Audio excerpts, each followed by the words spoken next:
Sesungguhnya Allah itu akan memberi kepadamu sesuai dengan kadar cita-citamu, sesuai dengan kadar kejujuranmu, dan sesuai dengan kadar ketulusanmu atau keikhlasanmu. Itu saja. Ditakar berdasarkan loyalitasmu pada Allah. Maka nanti yang akan dinilai oleh Allah bukan besar dan kecilnya sedekah,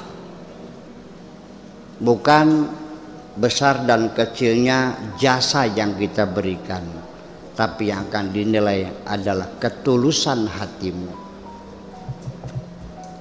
Betul. Kalau ukurannya berdasarkan kubik meter dan berat jenis, maka berarti batu kali lebih mahal dari berlian. Betul nggak? Berlian tuh nggak berat. Lalu punya berlian sebesar telur itu mungkin sama dengan 1 juta truk batu. Iya kan harganya, dan tidak terhingga. Ijtahid, bekerja keraslah, ya. Wa ta'arrad, dan menghadaplah. Watlub, dan mintalah. Fa inna bika la yaji'u syai'un wala budda minka, ya. Watlub fa inna bika, maka sesungguhnya bika karena kamu, la yaji'u syai'un, tidak akan datang sesuatu, wala budda minka, dan tidak bisa tidak daripada dirimu, takallufun fi tahsilil a'malis salihati, itu berarti memaksakan diri untuk menghasilkan amal-amal yang saleh. Kama tatakallafu, seperti juga engkau memaksakan diri bekerja keras, fi tahsilir rizki, untuk mendapatkan rezeki. Artinya silakan saja kamu bekerja keras, banyak meminta, banyak berdoa. Nanti artinya tidak bisa tidak akan datang juga kepadamu rezeki itu.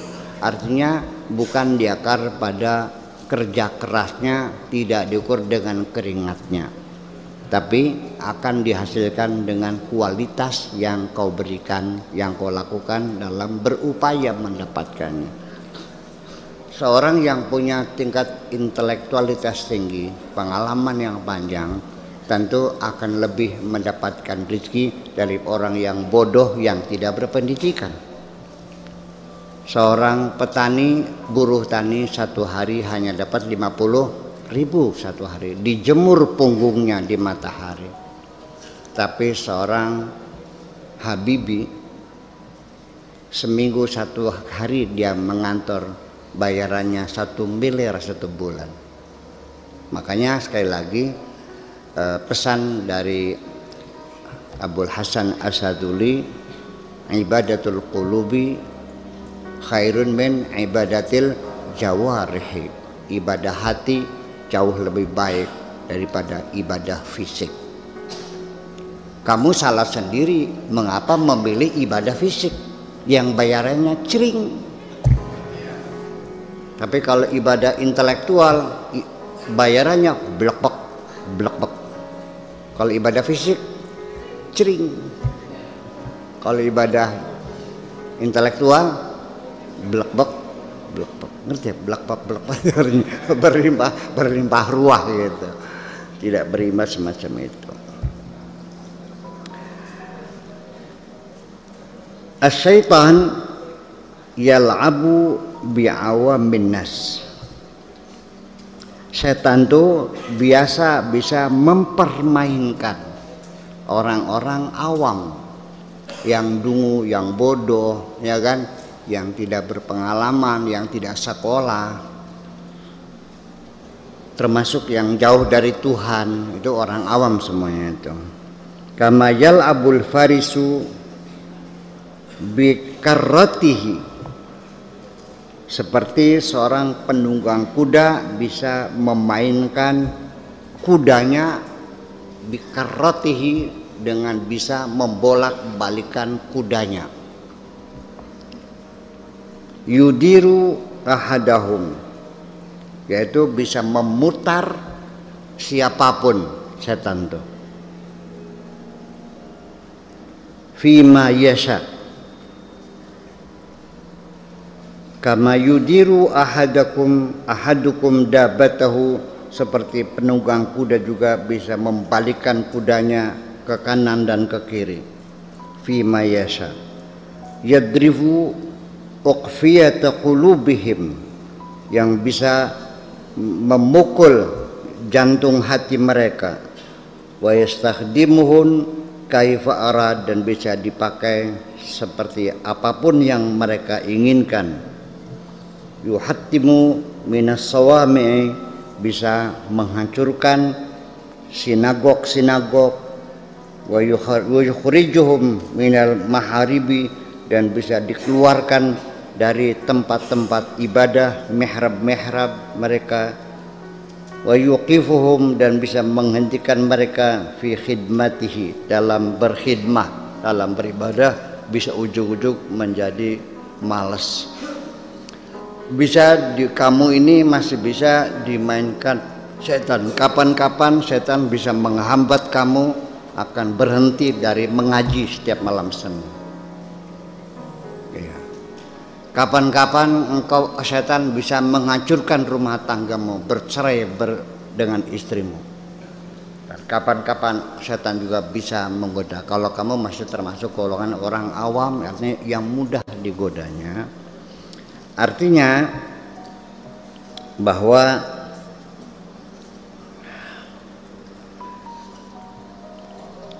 seorang penunggang kuda, ini contohnya saya terangkan, ngomongnya muter-muter tapi saya paham. Seorang penunggang kuda yang ahli mengendalikan kudanya ketika maju perang dengan kelincahan yang luar biasa, ini digambarkan oleh Umru'ul Qais dalam syair jahili dahulu, mengatakan mikarrin mifarrin mukbilin mudbirin ma'an kajal mudi sakhrin tanhattu min ali. Mikarrin, dia bisa berbalik, mifarrin melesat, mukbilin bisa menghadap, mudbirin bisa berbalik, kajal mudi sakhrin seperti buah batu besar, tanhattu min ali, batu ukuran 5 meter diameternya menggelinding dari gunung, kayak apa mau bom balik-baliknya. Itu saking lincahnya seorang penunggang kuda sehingga musuhnya habis dibabat semuanya. Itu cerita Umrul Qais. Ini mungkin dari cerita bagaimana setan bisa memutar-mutar kamu sesuka-suka dia kalau kamu tidak waspada. Dan setan menggoda itu adalah legal, karena setan pun ketika menggoda kamu sudah minta izin dari Tuhan dan sudah dikasih SIM, ada SIM-nya resmi, surat izin menggoda.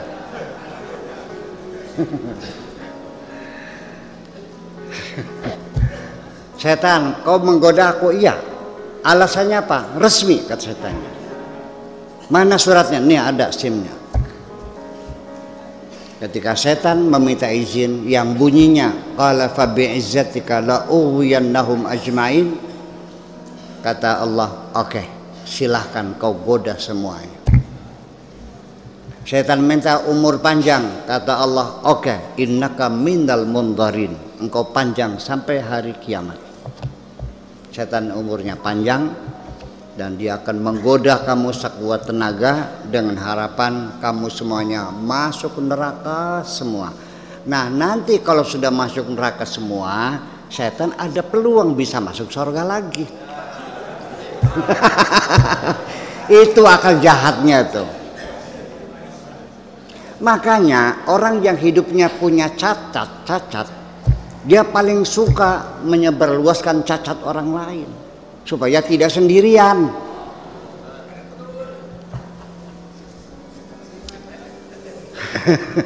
Iya, itu rasanya begitu. Jadi kira-kira aja dewekan kah kan boleh, pakai batu ya boleh.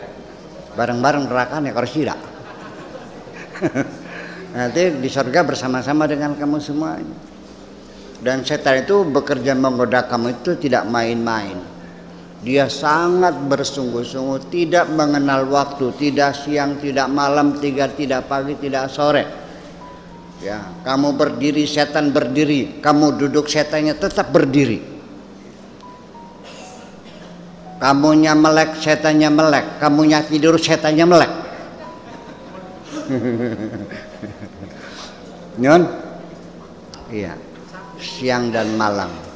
Tetapi setelah setan keluar dari sorga dengan 2 pengkabulan, umur panjang dan menggoda manusia, di tengah setan sedang bersukaria sambil tolak pinggang dan bersiul-siul, kata Tuhan, tunggu dulu setan, silakan kau goda seluruh umat manusia, tetapi nanti ketika manusia sadar, mengaku bersalah dan meminta ampun kepadaku, pasti ku ampuni semuanya.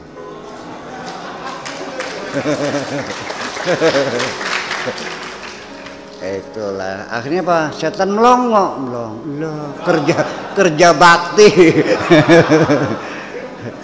Yang nanti hasilnya seperti menulis di atas air. Nah, sejak itulah maka setan merubah strategi, bukan sekedar menggoda manusia berbuat jahat, tetapi mempola bagaimana manusia jangan merasa berdosa. Jadi jangan-jangan, atau mungkin bisa katakan, kalau orang yang hidupnya tidak pernah merasa berdosa, itu sudah menjadi setan. Namanya setan manusia. Ini setan, lihat dulu, ini setan, ini manusia menyatu. Kalau begini namanya setan manusia, kalau dibalik manusia, iya. Itu yang disebut dengan syayatinul insi wal jinni. Setan-setan jin dan setan-setan manusia. Jin juga sama, kalau menyatu dengan setan ya namanya setan jin. Kalau menyatu dengan manusia namanya setan manusia. Nah, kalau sudah setan itu berbentuk manusia, godaannya lebih efektif dan lebih efisien daripada setan berbentuk jin. Kalau jin hanya berbisik-bisik di telinga kita, menggoda hati kita untuk bersahwat dan sebagainya. Tapi kalau setannya berbentuk manusia, udah roknya pendek, pahanya mulus, buah dadanya besar, bokongnya bahenol, mana tahan.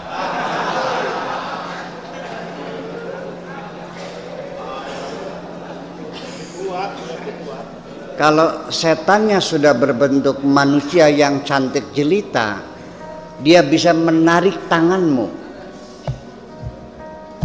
Ya, tapi setan berbentuk jin sebatas hanya berbisik-bisik saja. Setan mengajak engkau berjudi, hanya sekedar mengajak. Tapi kalau setannya manusia, mengajak kamu dan dia siap membantu uang kamu untuk berjudi. Nggak ada duit, nih duit banyak udah.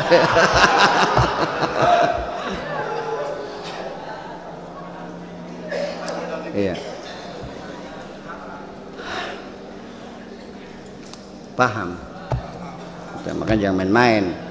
Jadi ketika engkau diperingatkan oleh Tuhan, inna syaitana lakum aduwwum mubin, ternyata engkau tidak pernah mengambil langkah strategi, menganggap ringan setan seperti anak kopokan,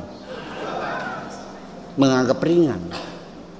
Kamu tidak pernah mempelajari bagaimana teknik setan menggoda, di mana kekebalan setan, bagaimana dia menggoda caranya. Kamu tidak pernah belajar dengan setan, tapi setan mempelajari kamu 24 jam diintai kamu.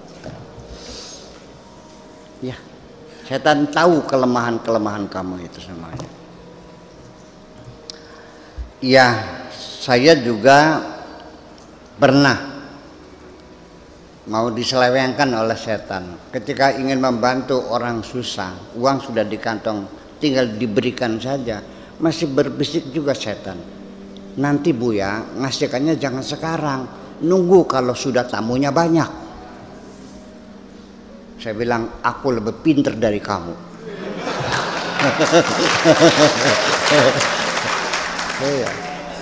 Ya, dia mah gak pernah sekolah kok. Saya kan sekolahnya 20 tahun. Iya, di luar negerinya kan. Ya, iya. Gimana lagi? Ya itu. Nun, loh iya. Tertampak sih dah. Ya, saya tampar kamu ini kan begitu. Sebab bagaimanapun saya tahu tipu daya mereka itu lemah kok. Enggak kuat enggak apa kok. Ya, sebabnya engkau tergoda bukan kuatnya godaan, tapi lemahnya hatimu. Kalau engkau kalah berperang dengan orang lain, itu bukan kuatnya musuhmu, tapi lemahnya dirimu sendiri. Terus setuju nggak? Iya. Inna kaida syaitan dhaifa. Inna kaida syaitan kana dhaifa. Inna kaida syaitan kana dhaifa. Tipu daya setan sangat lemah sekali kok. Mudah ketahuan, mudah kelihatan, mudah dipahami. Ngasih sodakoh sama orang disuruh nunggu kalau tamunya sudah banyak. Tahu nggak maksudnya apa? Masa nggak paham? Masa nggak paham? Ya, iya. Iya.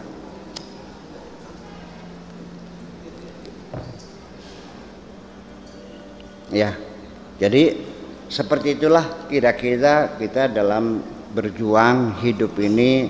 Jangan kau anggap mulus-mulus saja. Godaan di depanmu sangat banyak sekali. Perlukah godaan itu? Perlu. Tanpa ada godaan engkau tidak pernah teruji. Engkau bukan pahlawan kalau engkau tidak punya musuh. Aku pahlawan. Siapa musuhmu? Enggak ada. Ya bukan pahlawan. Betul enggak? Ngaco kamu. Aku menang juara apa? Bertanding siapa? Sendirian, ngaco kamu mah. Iya, mesti ada musuh. Itu pentingnya begitu. Jadi alhamdulillah ketika saya ada orang yang menjelek-jelekan saya, alhamdulillah saya punya itu. Makanya jangan berharap saya akan marah dihina orang kok. Malah saya senang kok. Iya. Ya begitu. Ya minimal gitu dengan adanya orang mengkritik saya itu artinya mendorong saya untuk introspeksi lagi. Betul nggak? Iya. Sebab tidak mungkin kita menjamin kebenaran kalau kita tidak selalu melakukan introspeksi. Karena pasti saja di dalam kerja manusia selalu saja ada kekurangan-kekurangan. Dan selalu ada kesalahan-kesalahan. Manusia tidak akan pernah mencapai kesempurnaan. Nabi Muhammad pun makhluk yang sempurna. Itu nisbatan dibandingkan dengan kamu. Kalau dengan Tuhan yang kesempurnaan Nabi Muhammad. Tetapi yang maha sempurna hanya Allah. Cuman Nabi Muhammad dibuat paling sempurna diantara dibandingkan dengan kamu-kamu ini. Kalau dengan Allah yang nggak sempurna dong. Sebab yang maha sempurna hanya Allah saja. Itu aja bedanya. Ya, segitu Nabi sempurna pun masih diuji. Iya. Kalau nggak ada Abu Jahal, kamu tidak akan tahu hebatnya Kanjeng Nabi Muhammad kok. Kalau orang Mekah semua masuk Islam, semua nurut, semua sembahyang, semua gitu. Nabi Muhammad kelihatan hebatnya enggak? Jadi ketika ada musuh datang, itu berarti Allah menghendaki supaya kamu kelihatan hebat di mata orang lain. Alhamdulillah.